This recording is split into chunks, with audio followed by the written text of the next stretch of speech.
In the hypnagogic realm, between dreams and reality, there's a shadow that many claim to have seen. A man who watches, sometimes at a distance and at other times up close. Some say he finds you in dreams and follows you out of them into the real world to greet you at the foot of your bed. I'm speaking, of course, of the Man in the Hat, the monarch of all sleep paralysis demons. He's a shadow being, but distinct from all others in that his eyes are often visible, and he always wears a wide-brimmed hat. The Man in the Hat is one of the most common sleep paralysis demons. Thousands around the world claim to have been visited by him, and he transcends cultural boundaries. Frequent victims of sleep paralysis describe his presence as being singularly frightening, even when compared to other sleep paralysis demons. Sufferers will also tell you that unlike other sleep paralysis demons, the Man in the Hat can appear in dreams, sometimes as the subject stalking them, or simply standing in the background, watching the dream unfold. The congruence between sightings in India, Norway, Peru, USA, New Zealand, and Korea, along with the consistency of the legend of the Man in the Hat over the centuries, has many believing that he is a real entity. Although evidence for this largely comes from anecdotal reports on forums, the closest thing to formal research on the Man in the Hat was conducted all the way back in 1736 in the Polish-Lithuanian Commonwealth, in an area that today is modern Ukraine. In the late winter of 1735, for no explicable reason, a town in the north called Kovel became plagued by night terrors. In those days, food scarcity and inadequate rations of wood and coal devastated villages like Kovel, and it was not uncommon to lose up to 8% of the population in winter. The hallucinations only exacerbated the problem. The terrors kept them from their beds, straying into the cold dark while fleeing an entity that could not be seen. And by May 1735, 21% of Kovel had died, but the townsfolk continued to be plagued. Nightmares and terrible visions persisted into the summer, and a physician named Dr. Alexander Volkov was dispatched from Lutsk by the local authorities to address the problem. It is from his writings that we in the modern world can glimpse into the horrors observed in Kovel. Alexander was directed to a woman called Katerina Sokolova, whose 11-year-old son had frozen to death outside their dwelling while sleepwalking in March. There were boards over its windows now, and a solid wooden chair kept under the door. She scuttled to tilt it up under the knob after he entered. Alexander sat with her on the couch and asked about Maxim, her son. His terrors started early in March and became more intense until 12 days later they drove him outdoors. But even before Maxim started to see him, the nightmares plagued others in the town since mid-January. I thought our family avoided him. We were praying every night. Alexander stopped her and asked, "Who do you mean by him?" The woman trembled as she stared at the doctor, as though she were afraid to explain. "The man who covers his eyes. Almost all of us have seen him now." Dr. Volkov's brow furrowed. "Can you describe him, please?" He watched the look of terror on her face before she burst into tears, screaming at the top of her lungs. "No! Why are you asking me that? Why do you want to know?" Katerina objected. Alexander and his assistant Bohdan took quite some time to calm her nerves. She seemed convinced they were agents of this man who covers his eyes, that he had sent them to torment her, that even recalling his presence during wakefulness was a form of torture. When at last they convinced her that they were there to help, she told them, "He is tall, he wears a long coat, and he wears a large hat with a wide brim that falls over his eyes. We see him in our dreams. He calls our bodies into the dreamlands, and in the waking world he controls our movements. The claims were outlandish, but over the next few days, Alexander tested the truth of them. With Katerina's permission, he observed her that night, sitting in a chair at the side of her bed. She was quick to sleep, and her tossing and turning was minimal. In fact, Alexander noted that she looked peaceful, lying flat on her back. He was tired himself, and fought to keep from nodding off. In the dark haze, he focused on her face, expressionless, an almost pleasant smile upon it. But the longer he watched, the more distorted it became. Alexander's heart beat a little harder. Were his eyes playing tricks on him? He blinked, and the ghoul before him vanished. There was naught but the sleeping face of a woman. In his periphery, Alexander saw movement in the doorway, and he glanced over to it to ask his assistant for water. There was no one there. And, further into the living room, he could see Bogdan sleeping on the couch. Alexander looked back to Katerina. Her eyes were open in half-crescents and her head was turned. She had been watching him. "Oh, ma'am, you startled me. Is everything all right?" The woman said nothing, and her expression remained perfectly neutral. Listlessly, her eyes flicked over to the doorway to his right and watched it intently, still unnaturally calm. It looked like the face of a dead woman. At last, Alexander understood. She was somnambulizing, awake in a dream, but asleep in the world.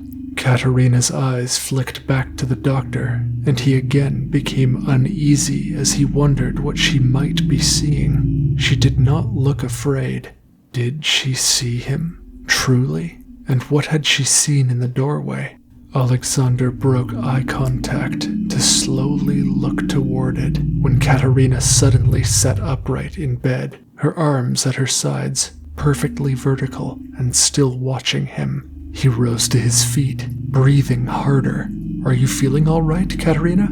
The woman remained silent, behind her loosely open eyes, still with the pleasant demeanor on her face. In his periphery, Alexander could see something move in the doorway once more, but he dared not take his eyes off his patient. "Bogdan," he called to his assistant. Katerina did not budge and continued to watch him, expressionless. With the subtlest of lip movement, she murmured something. "Bogdan," he called again, and as his bumbling assistant hobbled into the room, Katerina retreated back into bed, shifting her gaze from Alexander to his assistant in the doorway, then shutting her eyes. Katerina had no memory of the events come morning, and when queried on what she had seen in the doorway, she seemed confused. Alexander caught a few hours of sleep on her couch during the day, and come nightfall, found himself back at the side of her bed, this time accompanied by Bogdan. The night began similarly, and Katerina lightly snored, wearing her look of pleasant neutrality. But 40 minutes after her slumber began, her expression soured, her brow furrowed.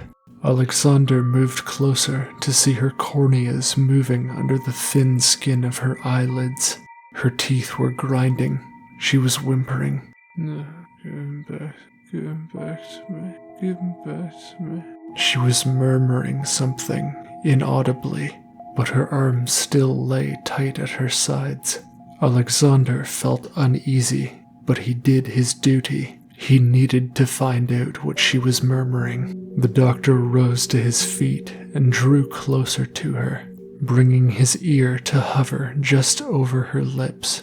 "Give him back to me, give him back to me, give him back to me," she roared abruptly, lunging forward and sinking her teeth into Alexander's ear. The doctor fell to the floor, screaming, his own warm blood trickling down his neck.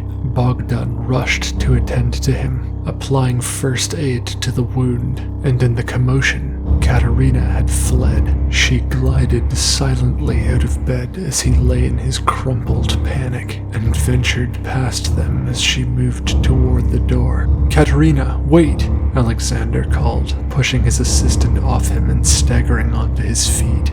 He rounded the corner into the living room and stopped in his tracks. The blank expressions of about a dozen townsfolk were peering at him through the window.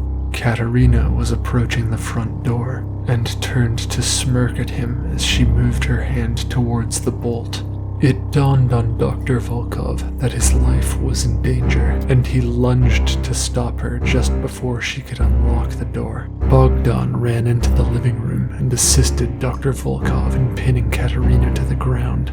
Their silent audience watched from outside the window as she struggled, waiting patiently for an opportunity to enter the home. Try as they might, they could not wake her, and it was not until first light broke that the crowd finally dispersed, each sleepwalking back to their homes and beds. Again, Katerina had no memory of the events. When asked what she dreamed of, she simply said that family was coming over for a visit, but she couldn't seem to reach the door. Individuals who had been standing outside the home that evening all claimed to have a similar nightmare that involved one or several of their family members on the ground, being beaten or tortured by an unknown assailant or dogs. Dr. Volkov reasoned that these dreams had been manipulated in order to see him murdered. 24 hours passed, and Dr. Volkov, safe in his apartment in Lutsk, was finally able to get some sleep. But that night, for the first time, he dreamed of the man who covers his eyes, who appeared at the foot of his dream bed. Alexander recalled that in his nightmare he had backed against the wall, but it was a syrup that clung tight to his shoulders, smelling foul. The whole world went dark but for a faint light, and he ran toward it, but he didn't manage to make more than a few steps before he awoke, and when he did so, he was leaning over his third-floor balcony.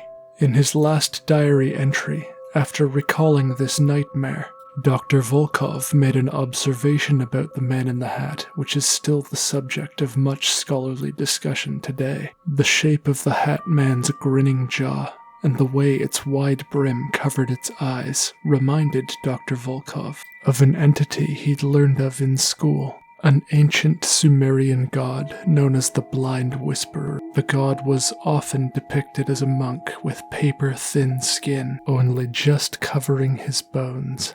He wore large earrings in both ears, and a headdress looking similar to a modern-day bandana that covered his scalp and eyes. His mouth, though sometimes depicted closed or opened, was always smiling, and his face and jaw were always depicted as long. The ancient Sumerians built temples to the Blind Whisperer, and believed he governed sleep and dreaming, that his whispers became the influence for dreams themselves. Precious little else is known about this god, although a few unsubstantiated stories have trickled down throughout time. One claim is that priests of this Blind Whisperer existed outside the realm of authority, that they would gather late in the night to engage in dreaming rituals, and that the consequences of their dreaming rituals could not be called into question by the law. The same claim suggests that they would sometimes leave the temple of the Blind Whisperer and venture into the city, sometimes engaging in barbarian acts with animals and even committing murder. It is thought that priests of the Blind Whisperer were sleepwalking when they committed these atrocities, but being above the law, when the somnambulist patrols came by, all anyone could do was hide. The question needs to be asked: what were the ancient Sumerians worshipping? Was it really some dark god of dreams and sleeping? So little is known about sleep itself, and why humans feel the need to dream. Could it be that the man in the hat is a modern iteration of the Blind Whisperer? That whatever entity was being worshipped by the ancient Sumerians found a way to become more palatable to the modern man? And even if such an entity exists, it still remains unknown what it wants or why it influences our dreams. Some have speculated that it uses sleepwalking and manipulation of humans as a means to set humanity on the correct course whenever it strays in a direction it should not venture. But as the subject is difficult to research, we may never know. There were no further entries in Alexander Volkov's journal, as the next morning he was found dead, having jumped out the third-floor window of his building.